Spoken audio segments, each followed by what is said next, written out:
Hello，这一期又是大家期待已久的小严哥测评音质测评环节。iQOO 和这个小米9的音质哪一个更好呢？这一期我们挑选的这首歌超级好听，给大家看一下歌名，非常的好听。那么我们先来测评吧。两台手机音量都已经调到了最高，然后进度条都是调到了0%的一个情况。我们先听一下这个 iQOO 的，因为 vivo 它看看它的这个非常不错的这个音质有没有传承到这个 iQOO 上面来。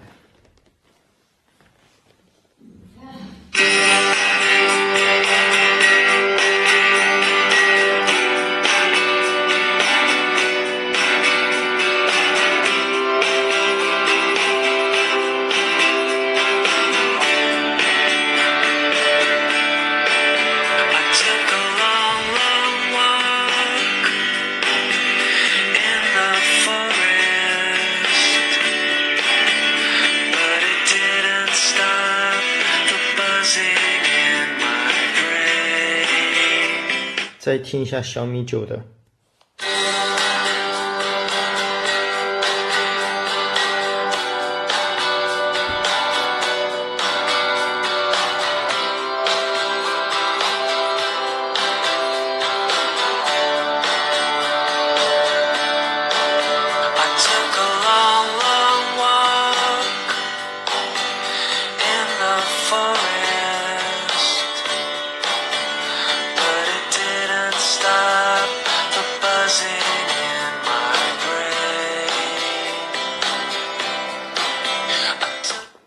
就是单从这个音量上讲的话，我觉得这个 vivo 的 iQOO 它的音量要大很多，包括它的低音低频上面要饱满很多。虽然说小米9这次发布会上有去讲它的这个一些关于音质上的一些优化，但是从直观的听觉上来讲，我并没有感觉到非常明显的它的一个优势。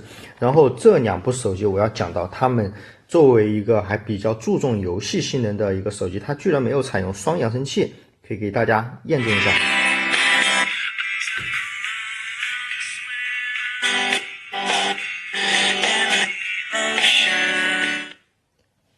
再看一下这个小米9是不是也一样的情况。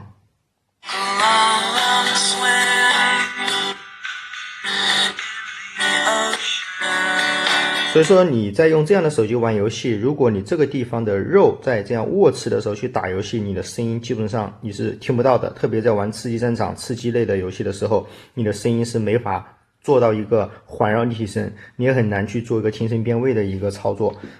至于这个双扬声器它的效果有多震撼呢？我这里也给大家拿来的这个 iPhone XS Max 大家去感受一下，我也把它的音量调到最大。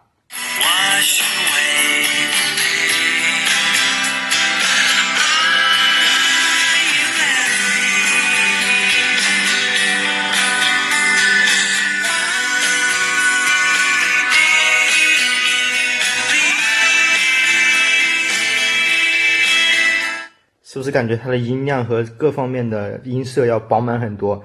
不是说一分钱一分货，我觉得国产手机在做这种偏向于游戏性能的时候，这些手机就应该要注重到是用户的一个直观感受。所以说希望就是各大国产手机厂商也去多多去考虑用户的一些需求，然后去为他们去设计更合适的一些手机。其实多个扬声器价格并不会多到多少，在游戏体验和音质的一个视听感受里面要提升很大。